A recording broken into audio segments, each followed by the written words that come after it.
नमस्कार, सी न्यूज भारत में आप सभी का स्वागत है। यूपी बुलेटिन में इसी बुलेटिन में हम सबसे पहले बात करेंगे बलिया की, जहां 26 जनवरी के अवसर पर कोलंबस इंटरनेशनल स्कूल में होगा आइरिस सिंह रोबोट टीचर का उद्घाटन। और बात करेंगे बरेली की, जहां समाजवादी पार्टी कार्यालय पर आज भारत रत्न जन नायक कर्पूरी ठाकुर की जयंती धूमधाम के साथ मनाई गई। इन तमाम खबरों पर करेंगे विस्तार से चर्चा। गणतंत्र दिवस के शुभ अवसर पर कोलंबस इंटरनेशनल स्कूल में एक विशेष समारोह का आयोजन किया गया, जिसमें आइरिस रोबोट टीचर का भव्य उद्घाटन किया गया। ये उद्घाटन समारोह स्कूल के विद्यार्थियों, शिक्षकों और अभिभावकों के बीच उत्साह और नवीनता का प्रतीक बना हुआ है। कार्यक्रम की शुरुआत ध्वजारोहण से होगी, जिसके पश्चात विद्यालय के विद्यार्थियों द्वारा देशभक्ति से ओतप्रोत सांस्कृतिक कार्यक्रम प्रस्तुत किए जाएंगे। विद्यालय के प्रबंधक प्रमोद कुमार सिंह का मानना है कि आइरिस रोबोट टीचर आधुनिक शिक्षा प्रणाली में एक क्रांतिकारी कदम है। यह न केवल बच्चों की रुचि को बढ़ाएगा, बल्कि तकनीकी ज्ञान को भी प्रोत्साहन देगा। हमारा उद्देश्य छात्रों को नई तकनीकों से जोड़ना और उनके सीखने की प्रक्रिया को सरल और रोचक बनाना है। ये समारोह न केवल गणतंत्र दिवस के गौरव को दर्शाने वाला होगा, बल्कि शिक्षा में तकनीकी प्रगति के एक नए युग की शुरुआत का प्रतीक भी होगा। बलिया से सी न्यूज संवाददाता आनंद दुबे की रिपोर्ट। बरेली में समाजवादी पार्टी कार्यालय पर आज भारत रत्न जन नायक कर्पूरी ठाकुर की जयंती धूमधाम से मनाई गई। इस अवसर पर जिला अध्यक्ष शिवचरण कश्यप की अध्यक्षता में एक विचार गोष्ठी का आयोजन किया गया, जिसका संचालन जिला सचिव ब्रजेश श्रीवास्तव सविता ने किया। गोष्ठी में जन नायक कर्पूरी ठाकुर के जीवन और उनके योगदान पर विस्तार से चर्चा की गई। जिला अध्यक्ष शिवचरण कश्यप ने कहा कि कर्पूरी ठाकुर का जन्म 24 जनवरी 1924 को बिहार के समस्तीपुर जिले में हुआ था। वो एक दलित परिवार से थे और उन्होंने अपने जीवन भर दलितों और वंचित वर्गों के अधिकारों के लिए संघर्ष किया। कर्पूरी ठाकुर ने 1950 के दशक में अपनी राजनीतिक यात्रा शुरू की और भारतीय राष्ट्रीय कांग्रेस के सदस्य बनने के बाद जन क्रांति दल की स्थापना की। वो 1970 के दशक में बिहार के मुख्यमंत्री भी बने थे। कर्पूरी ठाकुर जी, जो भारत रत्न भी अभी मिल चुका है उनको, जननायक कर्पूरी ठाकुर जी जो बिहार के दो बार मुख्यमंत्री रहे, एक बार उप मुख्यमंत्री रहे, और उन्होंने शिक्षा के क्षेत्र में किसानों के लिए, दलित, पिछड़े और वंचित वर्ग के लिए उन्होंने इतना काम किया कि जो संविधान में कभी व्यवस्था की गई थी पिछड़ों के आरक्षण की, तो मुंगेरी लाल आयोग का गठन किया। और मुंगेरी लाल आयोग के गठन करने के बाद उस मुंगेरी लाल आयोग के जो आयोग था उसकी सिफारिशें जब 1978 में जब दोबारा मुख्यमंत्री बने 77 में, तो उन्होंने उसको लागू किया, और जिसमें उन्होंने पिछड़ों के लिए 20% और 3% महिलाओं के लिए, क्योंकि वो बराबरी की बात करते थे, जो गैर बराबरी थी देश के अंदर और राज्य के अंदर उसे दूर करना चाहते थे, तो महिलाओं को भी आरक्षण दिया। और 3% उन्होंने जो बड़ी जाति के गरीब लोग थे, शोषित लोग थे, उनको भी आरक्षण देने का काम किया। शिक्षा हो, चाहे गरीबी, दलितों और पिछड़ों के मामले हों, चाहे भारत छोड़ो आंदोलन हो, सभी आंदोलनों में उन्होंने बहुत बढ़ चढ़ के हिस्सा लिया और समाजवाद का, सामाजिक न्याय का रास्ता जो है दिखाने का काम किया। आज कर्पूरी ठाकुर जी की जयंती मनाई गई है, क्या कहना चाहेंगे? उत्तर प्रदेश के पूर्व मुख्यमंत्री, समाजवादी पार्टी के राष्ट्रीय अध्यक्ष आदरणीय अखिलेश यादव जी के निर्देश पे पूरे प्रदेश में कर्पूरी ठाकुर जी की जयंती का कार्यक्रम चल रहा है। उसी उपलक्ष्य में आज बरेली में समाजवादी पार्टी कार्यालय पे कर्पूरी ठाकुर जी की जयंती का कार्यक्रम चल रहा है। उनके आदर्शों पे चलते हुए हम लोग इकट्ठे होकर पीढ़ियों को मजबूत करने का काम करेंगे। कर्पूरी ठाकुर जी ने अपने जीवन में जिन जिन चीज़ों को आगे बढ़ाया, वक्ता मंच के माध्यम से अपनी बात कह रहे हैं, और सभी लोग कर्पूरी ठाकुर जी को अपना आदर्श मानते हैं। उनको आदर्श मानते हुए हम समाजवादी पार्टी को मजबूत करने का काम करेंगे। 2027 में समाजवादी पार्टी की सरकार लाने के लिए घर घर जाके, जन जन जाके लोगों को समझाने का, अपनी पार्टी में जोड़ने का काम करेंगे। यही कार्यक्रम आज चल रहा है। बरेली से सी न्यूज संवाददाता BS चंदेल की रिपोर्ट। कायाकल्प के अंतर्गत परिषदीय विद्यालयों को सजाने, संवारने, शैक्षणिक गुणवत्ता और सुंदर परिवेश के लिए प्रधान अध्यापक और प्रधान के बीच अच्छे संबंध स्थापित करने के लिए शुक्रवार को ब्लॉक मुख्यालय में प्रधान अध्यापकों और ग्राम प्रधानों की ब्लॉक स्तरीय संगोष्ठी और उन्मुखीकरण कार्यशाला का आयोजन किया गया, जिसमें मुख्य अतिथि के रूप में प्रधान संघ के अध्यक्ष बलराम पाल मौजूद रहे। उन्मुखीकरण कार्यक्रम डीबीटी, कायाकल्प, निपुण, लक्ष्य, शारदा ऐप और प्रेरणा ऐप पर केंद्रित रहा। वक्ताओं ने प्रधान और प्रधान अध्यापकों के बीच बेहतर समन्वय पर विशेष बल दिया। कुछ समस्याएं भी प्रधानों की ओर से बताई गईं। खंड शिक्षा अधिकारी नरेंद्र सिंह के नेतृत्व में मुख्य अतिथि प्रधान बलराम पाल, खंड विकास अधिकारी विपुल विक्रम सिंह चौहान, प्राथमिक शिक्षक संघ के जिला अध्यक्ष विनोद कुमार सिंह, डाइट मेंटर मानवेंद्र कुमार, प्रधान संघ के संरक्षक सुरेंद्र कुमार मौर्य और मंचासीन एडीओ एसटी श्रवण शुक्ल का माल्यार्पण, बैज अलंकरण, विभिन्न देवी देवताओं के प्रतीक चिन्ह भेंट कर सम्मानित किया गया। इसके पहले अतिथियों ने सरस्वती की प्रतिमा पर दीप प्रज्वलन करते हुए पुष्पांजलि अर्पित की। वार्डन रेणु पांडे के नेतृत्व में कस्तूरबा गांधी आवासीय बालिका विद्यालय हथगाम की छात्राओं ने सरस्वती वंदना और स्वागत गीत प्रस्तुत किया। उन्मुखी कार्यक्रम का संक्षिप्त परिचय देते हुए खंड शिक्षा अधिकारी नरेंद्र सिंह ने कहा कि परिषदीय विद्यालयों को निर्धारित 19 पैरामीटर के अनुरूप ले जाना है। इसके लिए प्रधान और प्रधान अध्यापकों के बीच बेहतर तालमेल जरूरी है। उन्होंने बताया कि 29 जनवरी को सभी विद्यालयों में वार्षिक उत्सव मनाया जाएगा। चालू सर, आज प्रधानों का और प्रधान अध्यापकों का एक दिवसीय उन्मुखीकरण कार्यक्रम था। क्या उद्देश्य है?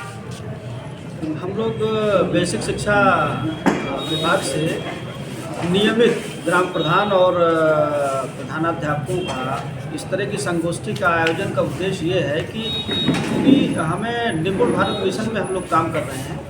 निपुण भारत मिशन को सफल बनाने के लिए समुदाय का और ग्राम प्रधान जी का सहयोग बहुत आवश्यक है। कायाकल्प के अंतर्गत जो हमारे 19 पैरामीटर्स हैं, 19 पैरामीटर्स को पूर्ण करने में पूरी तरह से ग्राम प्रधान जी का हमें सहयोग चाहिए और उन विभिन्न बिंदुओं पे हम लोग इस कार्यशाला में चर्चा करते हैं। ग्राम प्रधान जो हमारे सम्मानित ग्राम प्रधानगण हैं, उनसे हम अनुरोध करते हैं कि जो हमारे पैरामीटर से रह गए हैं उनको पूर्ण करा दें, जिससे जो हमारे स्कूल में पढ़ने वाले बच्चे हैं उनको वहाँ का जो भौतिक वातावरण है वो सुंदर हो जाए। इसके लिए और विभिन्न बिंदु और भी हैं कि जैसे डीबीटी के अंतर्गत हम लोग अभिभावकों को धनराशि भेजते हैं, तो उसमें भी हमें समुदाय का सहयोग चाहिए। जिन बच्चों के पास जन प्रमाण पत्र नहीं है, जिन बच्चों के अभिभावक मोटिवेट नहीं होते हैं, हमारे अध्यापक के कहने से नहीं होते हैं, तो जब ग्राम प्रधान जी उनसे बात करते हैं और उनको समझाते हैं तो वो हमारे साथ जुड़ते हैं और हम अपने जो बच्चों को सुविधाएं दे पा रहे हैं, जो हम लोग काम कर रहे हैं। जब ग्राम प्रधान जी का सहयोग मिलता है और अध्यापक और ग्राम प्रधान एक साथ बैठ के स्कूल में काम करते हैं। फतेहपुर से सी न्यूज़ संवाददाता नाजिया परवीन की रिपोर्ट। उत्तर प्रदेश के स्थापना दिवस के अवसर पर जिला प्रशासन द्वारा एक कार्यक्रम का आयोजन किया गया, जिसमें विभिन्न परियोजनाओं के अंतर्गत लाभार्थियों को प्रदान किया गया। तो वहीं संवाददाताओं से बात करते हुए क्षेत्रीय सांसद अरुण गोविल ने कहा कि आज उत्तर प्रदेश प्रत्येक दिशा में एक बहुत अच्छा कार्य कर रहा है। उन्होंने कहा कि आज प्रधानमंत्री की विकसित भारत के सपने को उत्तर प्रदेश अग्रणी बनकर सहयोग कर रहा है। उन्होंने कहा कि उत्तर प्रदेश में आज सरकार चाहे दलित हैं, चाहे रोजगार की बात है, चाहे वो अन्य महिला सुरक्षा संबंधित बातें हैं, सभी में बहुत अधिक विकास प्रदान करते हुए कार्य कर रहा है। यूपी हमारे उत्तर प्रदेश ने माननीय मुख्यमंत्री जी के मार्गदर्शन में जो उन्नति की है वो देखने योग्य है, अद्भुत है। और यूपी हर दिशा में बहुत अच्छा काम कर रहा है और जो विकसित भारत का जो हमारे प्रधानमंत्री का जो लक्ष्य है, जिसे हम सब मिलकर पूरा कर रहे हैं, उसमें यूपी की सबसे बड़ी भागीदारी होगी। तो आज का दिवस बहुत शुभ है और हम सबको उसके लिए मिलकर काम करना है, क्योंकि आज हमारा प्रदेश पहले जैसा था उससे कहीं बहुत ज़्यादा आज हर दिशा में अच्छा हो गया है। वो कानून व्यवस्था बहुत अच्छी हो गई है और जितना इंफ्रास्ट्रक्चर में बहुत अच्छा हो गया है, जो जॉब्स हैं उनके लिए, जो युवाओं के लिए जॉब्स हैं, जो स्कीम्स हैं, जो दलितों के लिए स्कीम्स हैं, जो और जातियों के लिए स्कीम्स हैं, और जो महिलाओं के लिए जो स्कीम्स हैं, वो सारी इतनी अच्छी हैं कि आज यूपी का बहुत अच्छा स्थान है और यूपी दिन दूनी रात चौगुनी तरक्की करेगा। वर्तमान में महाकुंभ चल रहा है, किस तरह देखते हैं? विपक्ष आरोप लगा रहा है लगातार। विपक्ष का तो काम होता है आरोप लगाना ना, अदरवाइज जिंदा कैसे रहेगा विपक्ष अगर आरोप नहीं लगाएगा तो। उनको इस बात से फ़र्क थोड़ी पड़ता है कि आरोप झूठा है कि सच्चा है, उन्हें कुछ बोलना होता है, वो बोलते हैं। महाकुंभ हमारी आस्था का सबसे बड़ा यज्ञ है और त्रिवेणी में का जो जल है वो अमृत के समान है कि उसकी एक एक बूंद अमृत है और हम सबको उसमें जाना चाहिए, उस अमृत का पान करना चाहिए, वहाँ स्नान करना चाहिए।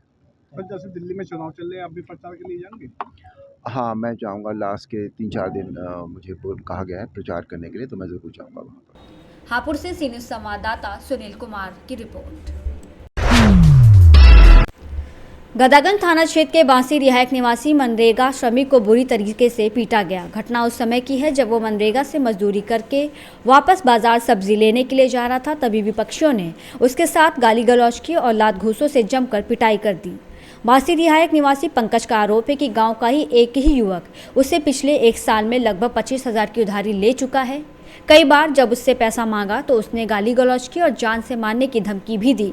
घटना गुरुवार शाम की है जब वो मनरेगा में मजदूरी करके वापस आ रहा था और धमधमा बाजार सब्जी लेने के लिए जा रहा था, तभी रास्ते में विपक्षी ने उसे रोक लिया, उसके साथ गाली गलौज की और जमकर मारपीट की। पीड़ित पंकज के द्वारा शुक्रवार को गदागंज थाने में तहरीर दी गई है।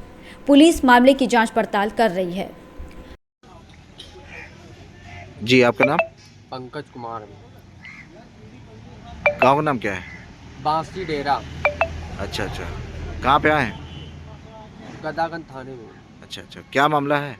मामला ये है कि पैसा उसने हमारा पहले से ले लिया था। 2,000 कभी लिए, कभी 3,000 लिए, कभी 4,000 लिए, कभी 1,500 लिए। इस तरह होते करते ये 25,000 हमारा पूरा इसके पास है। अच्छा। और 25,000 है और 3 साल हो गए। 2023 में इसने पैसा लिया था। 2025 चल रहा है। इससे हम जब पैसा मांगने जाते हैं तो हमको गाली गलौज करता है, मारता है, फ़ोन में हमको भी गाली देता है, बहुत दरिंदगी से गाली देता है, ये बहुत गलत गाली देता है। कल क्या हुआ था? कल हम नरेगा करने गए थे। अच्छा। नरेगा करने गए थे और उसके बाद एक लड़के ने चुगलखोर से इसको बता दिया कि गाली दे रहे थे तुमको। हाँ, तो उसने हमको गाली दिया मोबाइल में फ़ोन के से, और हम सब्जी लेने धमधमा जा रहे थे, तभी हमको नहर पे अकेले मिलकर हमको पल भर मार रहा है, लातों घूंसों से डंडों से मारा है हमको। अच्छा। हाँ, हमारी गाड़ी भी टूट गई है, हमको पल भर मारा है उसने। अच्छा जी। तो यहाँ एप्लीकेशन देने के लिए आए, क्या बोले हैं? जी, एप्लीकेशन तो दे दिया है, देखो आगे की कार्रवाई क्या करें। अभी कार्रवाई नहीं हुई है, देखो अब क्या करते हैं। अच्छा। हाँ, अगर कार्रवाई नहीं करेंगे तो हम आगे बढ़ जाएंगे, आगे से हम आगे कार्रवाई करेंगे। अच्छा। हाँ, जितनी हमारी इच्छा है उतना हम करेंगे आगे तक के। अच्छा। हाँ, हमको उसने मारा है। जी। रायबरेली से सी न्यूज़ संवाददाता आलम कादरी की रिपोर्ट। उन्नाव के हसनगंज तहसील के एक गांव निवासी किसान ने डीएम को प्रार्थना पत्र देकर आरोप लगाया कि क्षेत्रीय लेखपाल ने बगैर नोटिस दिए उसकी गेहूं की खड़ी फसल को ट्रैक्टर से जबरदस्ती जुतवा दिया है, जो उसके पूरे साल भर की रोजी रोटी का साधन था। हसनगंज तहसील के गौरा कठेरवा गांव निवासी राम खेलावन ने डीएम को प्रार्थना पत्र देकर बताया कि गांव के बाहर सड़क किनारे उसकी ज़मीन पर गेहूं की फसल खड़ी थी, जिसको क्षेत्रीय लेखपाल ने बगैर नोटिस दिए हुए मंगलवार को ग्राम सभा की सरकारी ज़मीन बताकर जुताई करा दी, जिससे किसान बहुत ही आहत है। किसान राम खेलावन ने बताया कि हमें किसी भी प्रकार की नोटिस या अवगत नहीं कराया गया था, जो नियम विरुद्ध है। वहीं जब पूरे मामले में उप जिलाधिकारी हसनगंज से इस संबंध में बात करनी चाहिए तो उनका फ़ोन नहीं उठा। हम तो आए और पता नहीं ना नोटिस देने आपको बड़ा पता नहीं, और साला 50,000 रुपये दो नहीं कर दे रहे हैं, और तब तक ट्रैक्टर बुला के हैं, जब तक यहाँ सबको आवे हुए तब तक कहीं जुटा देने अमित लेखपाल जब पता है 50,000 रुपये मांगते हैं, दोनों तो उनका जुटा दिया। रानी 1,000 रुपया हमसे मांगते हैं, हम नहीं दिया पाया तो हमारा लेखपाल अमित सिंह खेत जतवा दिया आके, हमारे लोगों का कोई क्या जाना नहीं। हमसे कहला कि हम बंद करा देंगे तुमको। लड़का है, नान नान बिटिया है, इनका हम कहा खवाब साहब बतावें को हमारी फसल जता दिया। हमने इतने दिन तक खेती करी था, हम गड्ढी गड्ढा हैं वो सब बराबर करावा है।